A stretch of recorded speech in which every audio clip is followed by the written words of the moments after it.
So you're a beginner who wants to start making money as an Airbnb host because maybe you've seen my other videos or my channel or possibly even my Instagram, but you're not sure when or how to even get started. This is probably because you think you need to own a property to get started. You think you need a lot of upfront money to get started. You think the market is too saturated, or maybe you even think you need a background in real estate or sales. Well, my friend, I'm here to tell you that it's never been this simple just to start. I went from zero to making $2.4 million within the first 9 months of being an Airbnb host, all without owning a single property. For context, my name is Cheetah, and my company, the B&B University, is where we help start and scale Airbnb businesses for people who want to replace their 9-to-5 and have another income stream. In this video, I'm going to walk you through every single step I would take to start a brand new Airbnb business without owning property, completely from scratch, and grow it all the way to making at least $10,000 per month. Chapter 1, understanding Airbnb arbitrage and why it's better than buying a property. It's 2024 and the internet has changed the game. You can replicate this exact business model used by Amazon and Uber to build a $10,000 per month Airbnb business for yourself. Think about it. Amazon makes $513 billion a year and owns no store. Uber makes $31 billion a year and owns no car. My Airbnb business makes over $1 million a year and I own no property. This is what I call Airbnb arbitrage. Airbnb arbitrage is when you rent a property from a landlord, sign the lease, and then list it on Airbnb. The difference between the monthly rent, the utilities, and the income you generate from Airbnb is your profit. This is entirely legal. You're simply using other people's asset to build a cash flowing business. And just to be clear, I'm not saying you shouldn't eventually purchase your own property. However, the reason why I believe arbitrage is better than owning property to start with is because it's beginner friendly and it allows people with limited funds to start and enter the real estate market. Ultimately, the goal is to generate cash flow first and then use that cash flow to fund and purchase real estate. Chapter 2, startup costs and initial investment. Now that you see the benefits of Airbnb arbitrage, here's what you need to get started. The upfront costs are very minimal. The typical property startup cost for one Airbnb ranges between $15,000 to $25,000. Now imagine you have $20,000 and you're deciding between planting 3 different trees. Tree number 1, the stock market tree. You invest $20,000 in the stock market. It grows slowly but steadily, averaging 7% return per year. After a year, you'll have about $21,400, a profit of $1,400, or about $116 per month. But some years the market dips, so you're constantly monitoring it, hoping it doesn't lose value. Tree number 2, the traditional real estate tree.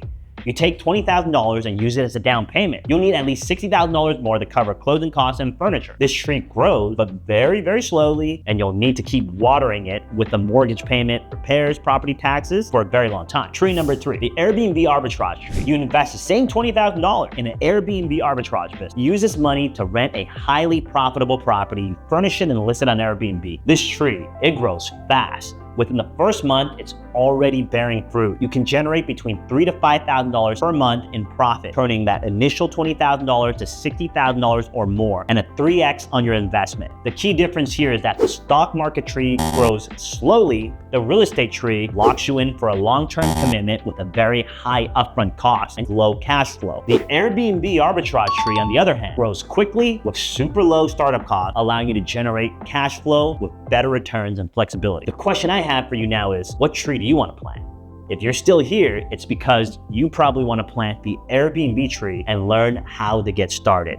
Which brings us to the next chapter, chapter 3, funding. You're probably wondering, should I use my own cash to get started or should I apply for funding? Let's start with the basic. If you've got $20,000 saved up, you're in a good position, right? But here's the thing, using cash could actually limit your growth potential because once you've spent it, it's gone and you have to wait for your business to generate enough cash to reinvest it for it to grow. On the other hand, when you use funding, whether it's through a business loan, credit cards, or lines of credit, you're leveraging other people's money, or OPM. Instead of draining your own savings, use the bank's money to start and scale your business while you keep your own capital. With tools like 0% interest credit cards or business loans, you're essentially borrowing money for free or at a very, very low cost, giving you more cash to invest in multiple properties or better furniture. For example, let's say you're using a 0% interest card for the next 12 to 15 months. This covers your startup costs like rent, security deposit, and furniture. During that time, your Airbnb business is generating cash flow.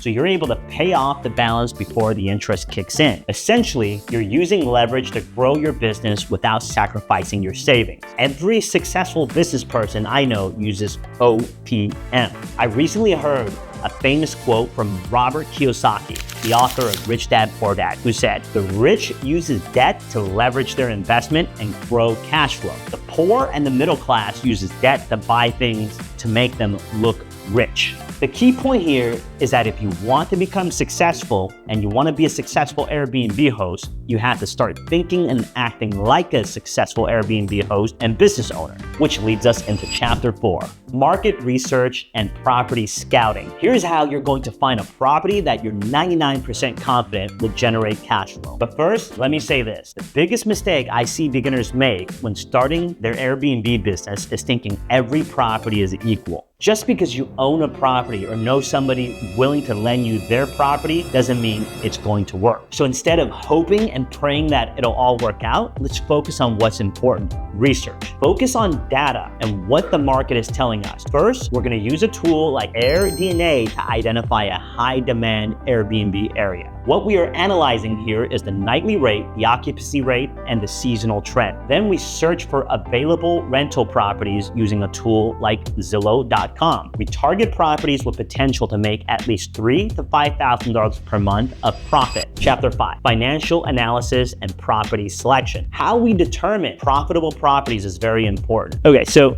random property, I'm just gonna go to Dallas, okay, just because it's easy. A lot of properties for rent in Texas. And I'm just going to click on a random property. This is probably profitable here. You know what? I'm going to hook you guys up. It's probably profitable. The perks of doing this for now almost 7 years is I know where all the properties are, like a majority of the properties, where they're profitable or not. Okay, so let's just take a look at this one. All right, so here's the vetting process, okay? This property is $3,800 a month. Times 10 is 38,000 plus 7,600. So this is about 46,000 a year, right?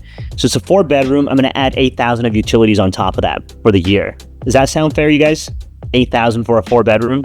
It's pretty fair, I'd say, right?